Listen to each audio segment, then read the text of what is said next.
have 7 lawyers in my family, so I promise you I've heard all of your lawyer jokes. But if we get to the very end, if somebody has a good one, I'll let you tell it. So instead of starting with a lawyer joke, I'm going to start with a math problem.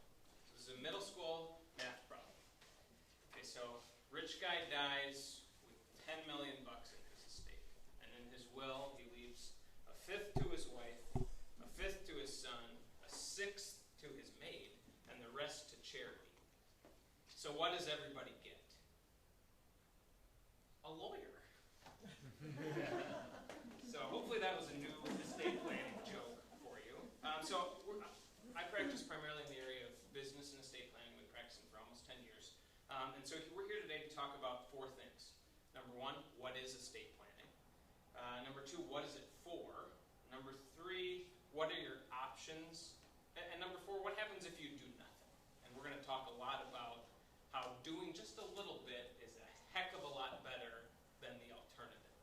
So when I talk about estate planning, what am I talking about? Well, let's take the first part of it. What's your estate? When I talk about estate, I'm not talking about a big house with a palatial yard that Mark might like to list if anyone's trying to sell an estate.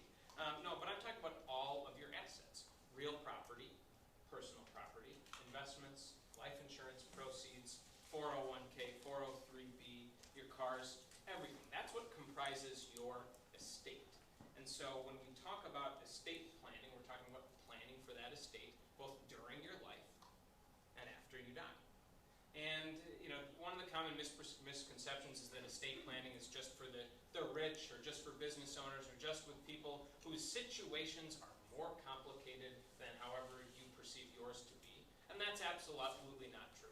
Most of my clients just need some very simple planning that documents how and when their children, spouses, or friends or charities get their assets, what happens to their minor children if they pass away, and some other things that kind of go along with that in terms of, well, what happens if I'm alive but unable to make decisions for myself? So those are the things that we're going to talk about over the course of the next few minutes. The one thing that I say to a lot of people is that it's really unfortunate that we spend so much time and so much energy building up our estates and so little time worrying about what's going to happen to it after we go. So if I can get one thing through to you today, it's that a little bit of planning here can go a really long way. So we've covered what is estate planning. The next thing is, what is estate planning for?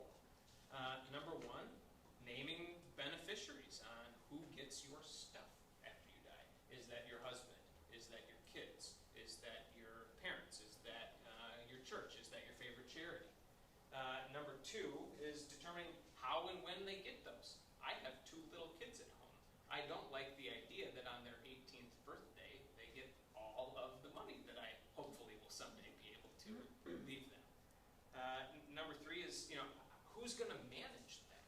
If I died today, I've got, like I said, 2 minor children. They can't manage their own money, but I want to be able to pick who does that, whether I pick, my parents, my brother, my financial advisor, whoever the case may be. And then who's going to be the guardian of them?